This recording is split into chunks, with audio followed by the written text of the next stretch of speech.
because it is going to pop. Distance between the clip and the downrigger and bait. Okay. Wow. Oh, it all depends on what type of bait I'm using. A lot of people say real close. You just vary the depth. I would say I have never put one closer than 10 feet from the ball. Like I said, I like to try it up. If I got two downriggers, I'll put one about 15 to 20 feet back, put the clip on it and send it down. And then I'll take the next one and I'll put that one about 40 or 50 feet back, put the clip on it and send it down. It really makes a difference what type of bait you're using too. If you have a menhaden, and he's really not going to be able to swim up the top of the water column and get tangled in another line. If he's something that's pretty much a behaving bait, like a mullet, you get a mullet out there and he's going to swim straight as an arrow, and he is not going to move one muscle because he knows what is getting ready to happen to him if fish comes by. True swimmers, they will swim behind the boat, or you put them on the side and they will swim directly on the side. They're good using the downrigger because they don't have the tendency to try to swim toward the boat. If you're trolling slow enough and you have that downrigger and that line kind of set close to the boat, they're gonna see the boat and they think that is safety, and they're gonna try to swim to the boat. And you don't want that to happen. You don't want that fish to be able to swim to that downrigger, or you don't want him to be able to swim to the other downrigger either, the line, because that's what he wants to do is get tangled up. They like company because they know something bad's going to happen. Especially, they're out of their element. When you take a bait from somewhere inshore and you bring them out in the ocean, they are totally out of their element, and they have a feeling they know they're not supposed to be there. Anybody have any more questions before I move on? Going back to your gas, man, what size gas hook do you use? I think mine just basically has the 4-inch curve on it. Now, if I knew I was fishing offshore and there's a lot bigger fish I have a chance to gaff, I would definitely get the bigger hook. It pretty much is an offshore version hook. I think they make a 6 or an 8-inch gaff, real big gaff, and that's mainly used for like tuna, big tuna and stuff, or you got a big wire or something, you want to make sure you stick them good, and when you pull on that gaff, that gaff's not going to pull out. Kingfish is a real slender fish. That mainly 4-inch, plenty. You get them on top of the back, you're not going to pull it off unless you got a bad gaffer, which I've been a bad gaffer, and I think anybody's ever used a gaff has been a bad gaffer on occasion.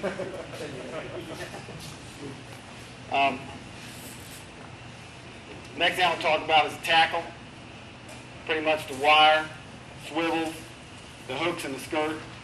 Talk about those first, and then I'm going to talk about the different type of rigs. But the type of wire I like to use is, like I said, it's more of a finesse thing.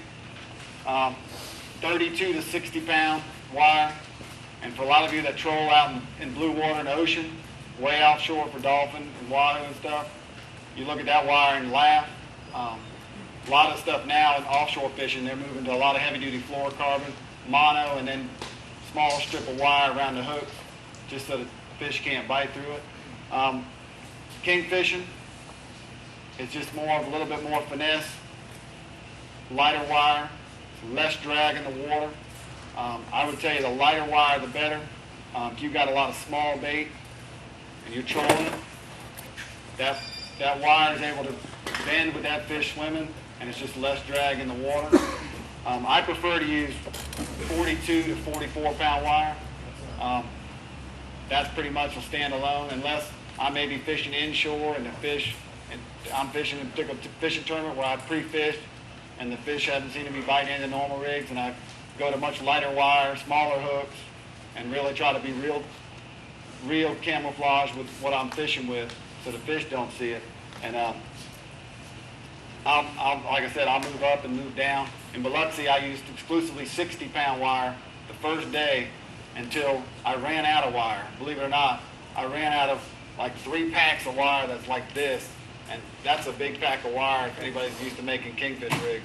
I was making them a little bit longer, 4 and 5 foot leaders, but we ended up using, after about 3 or 4 hours of the second day of fishing, I was using regular wire I use here. I was using regular kingfish rigs that I had in a bag that I had used for pre-fishing, and those at the time, luckily, we had already caught some good fish, and those worked well. I mean, we didn't have a problem with the wire being bit through, but on occasion, fish are going to bite through the wire, and there's nothing you can do about it.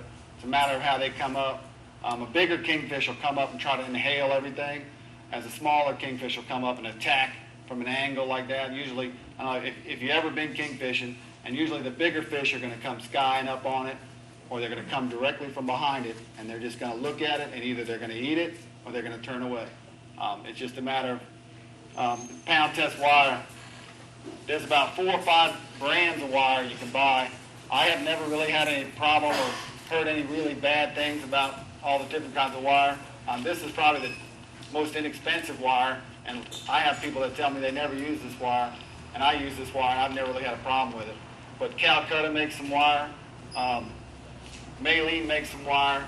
I mean, there's some brands of wire out there that you look at, and a pack of wire like this will be $60, and it's like exclusively made tournament grade kingfish wire, and it's like pure black.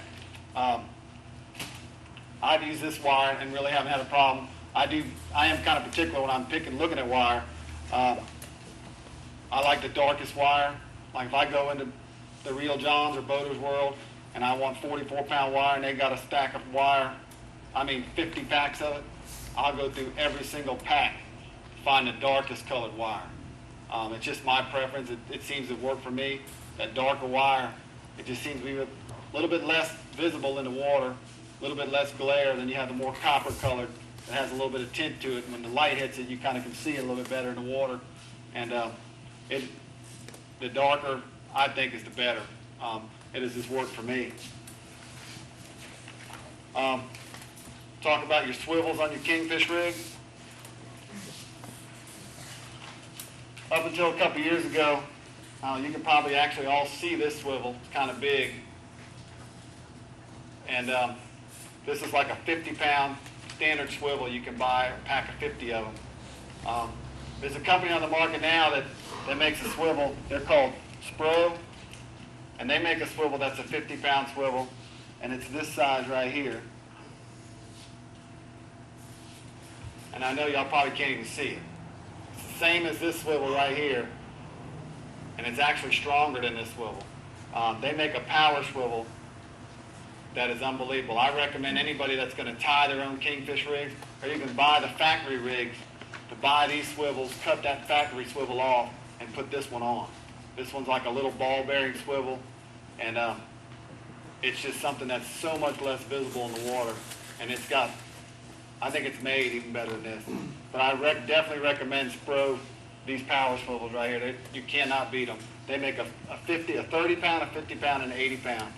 We use the 80-pounders matched with 60-pound wire in Mississippi, and when I tie rigs here, I use the 50-pounder with the 40-pound, 42, 44-pound wire. You just want to make sure you match up your wire with your swivel. You don't want to be using a 180-pound swivel on 40-pound wire. It's a little bit of overkill. And you just kind of want to make sure you match your tackle. You're going to use a little bit bigger baits, a little bit bigger wire, go with a little bit bigger swivel all around. You just want to kind of keep it all matched up.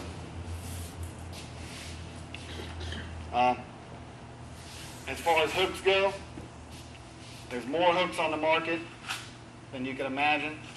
I use 2 types of hooks. Just a generic live bait hook,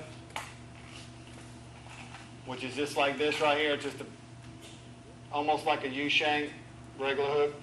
There's about 5 different sizes of this hook I like. All the different companies make them. They even make them red. They make them black. I recommend just finding one that, that's not going to be able to bend. This hook is primarily used for the hooking the bait just in the nose. And this hook is usually the trailer. Comes behind it. Treble hook. Everybody calls it a stinger hook. And these 2 usually is pretty much make up the most common kingfish rig. One of these and one of these. Like I said, match these to the size bait you're using. You don't really want to be using number 2s of these, which is a real big treble hook, and a number 5 of these when you're using a 4-inch menhaden or a mullet, or you don't have a lot of big baits. You really want to have something that matches the bait. That's going to be the less drag as possible on the water for that fish, because a lot of times I'll take these and hook them into the fish, or I'll let them dangle. It's just a matter of what type of bait it is. If I have a fish that's real scaly, a real hard bony fish, I like to stick the hook in there. Because a lot of times when the fish comes in and hits something that's real hard, they'll just knock that hook out of the way and take the fish, and you don't even know you had something. Then you reel it in, you got half a bait, and I've had that happen a lot. Another thing I'm talking about is some skirts. These work 50% of the time. So that means you can either fish with them and catch kingfish, or you can fish without them and catch kingfish. Personal preference. I find it better. They make more colors than you can imagine, more styles than you can imagine. There's about 15 different companies that make these. There's a couple colors I like. You can buy plastic squids. I got a couple rigs I'm going to hand out and just pass around, and they have a couple squids and a couple things on there. It's all a matter of personal preference. Some days, kingfish is not going to touch this. Every rig you've got, some rig like this, you're not going to catch anything. You go out there the next day, every rig you've got like this is going to catch something, and every rig that doesn't have anything on it, you're not going to catch anything. Mix and match colors, different times of the day, sun up, sun down. It's really, you just got to try different stuff, and that's what makes the difference a lot of times. If you're just fishing this one rig, it's the only rig you got, and you pretty much don't know if another rig's going to really work. You really do got to switch it up, try some other stuff. One thing I do recommend when you use these on your wire is the norm has been to take a little split shot and crimp on the wire. You crimp anything on 44-pound wire, and that wire is no longer 44-pound wire. I mean, you definitely take some strength out of it. You put a kink in that wire. There's a company that makes a little thing called a Carolina Keeper, and this thing, you pinch it with a pair of pliers like this, and it'll move up and down. It's just real big, heavy-duty piece of plastic. You let it go, and your skirt is not going to slide. And it is not going to do any damage to your leader. You can see I'm putting some pressure on it. I mean, of course, if I pull down real hard, 4, 5, 6 pounds of pressure, that skirt's going to move. But I prefer not to have that skirt in the mouth of any bait that I have. That's just hurting that fish from swimming more natural in the water. But I do recommend using that if you're ever going to use it. Those things you can get at just about any tackle shop. And if you can't find them there, they sell them in the Cabela's catalog and the Bass Pro Shop catalog. They're kind of unknown for the use that I use them for. They're normally used for people that do a lot of bass water and freshwater fishing. They take place of just crimping a little split shot for a Carolina rig. I found that they work excellent for kingfish. What's the name of it? They're called the Carolina Keeper. Is there anything you do to keep the skirt down the leader? I've seen a king hit take off, the skirt slides up the leader, and the second king bites you off up at the swivel. Well, usually, as long as you have a type of skirt that's not going to be able to overcome the swivel, Right. you're fine.